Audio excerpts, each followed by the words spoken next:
जोहार साथियों। संविधान की 5वीं अनुसूची लागू होने के फायदे। 1. अगर आदिवासी क्षेत्रों अनुसूचित क्षेत्रों में संविधान की 5वीं अनुसूची लागू होती है तो उस क्षेत्र का शासन प्रशासन आदिवासियों के नियंत्रण में ही रहेगा, मतलब आदिवासी क्षेत्रों में सिर्फ आदिवासियों का ही राज चलेगा।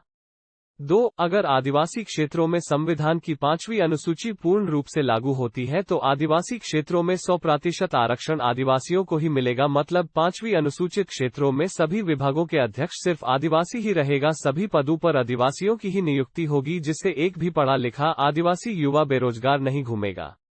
3. अगर 5वीं अनुसूची आदिवासी क्षेत्रों अनुसूचित क्षेत्रों में पूर्ण रूप से लागू होती है तो इन क्षेत्रों में व्यापार करने का अधिकार, पैसे ब्याज पर लेने और देने का अधिकार, जमीन खरीदने और बेचने का अधिकार सिर्फ और सिर्फ आदिवासियों को ही रहेगा। बाकी लोगों को आदिवासी किन्हीं विशेष शर्तों पर दूसरों को अनुमति दे तो ही यहां व्यापार कर सकते हैं।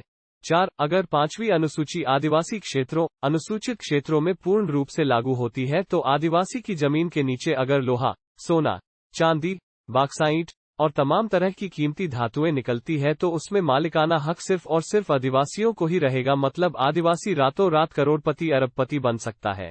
5. 5वीं अनुसूची लागू होती है तो जिले का कलेक्टर और एसपी भी आदिवासियों के बनाए नियम, कस्टम, कानूनों के अनुसार ही आदिवासी क्षेत्रों में शासन प्रशासन पर नियंत्रण करेंगे।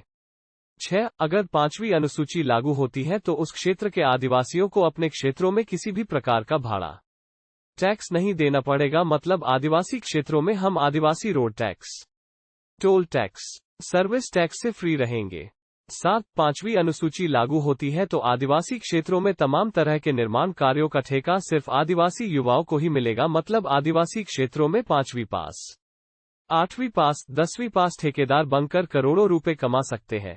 8. अगर 5वीं अनुसूची लागू होती है तो दूसरों के घरों में मजदूरी जाने वाले आदिवासी दूसरे लोगों को अपने घरों में, गांव में मजदूरी बुलवाएंगे, क्योंकि आदिवासी क्षेत्रों में तमाम खदानों के ठेकेदार सिर्फ आदिवासी युवा ही रहेंगे और शहरों में रहने वाले बेरोजगारों को अपने अपने गांव में काम पर मजदूरी बुलाएंगे, मतलब गांव का आदिवासी बड़ा आदमी मालिक बन जाएगा।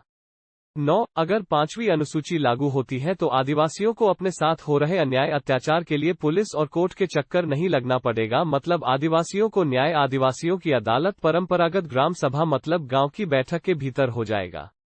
10. अगर 5वीं अनुसूची लागू होती है तो नगर पंचायत और नगरपालिका शून्य हो जाएगी और आज जो करोड़ों अरबों रुपए का प्रतिवर्ष नगर पंचायत और नगर पालिका में जमा हो रहा है वह आदिवासी परिषद के खाते में जमा होगा।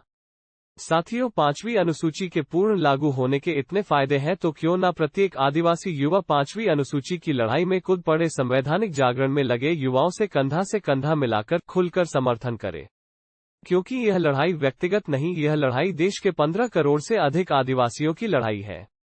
जय जोहार, जय आदिवासी, आदिवासी परिवार।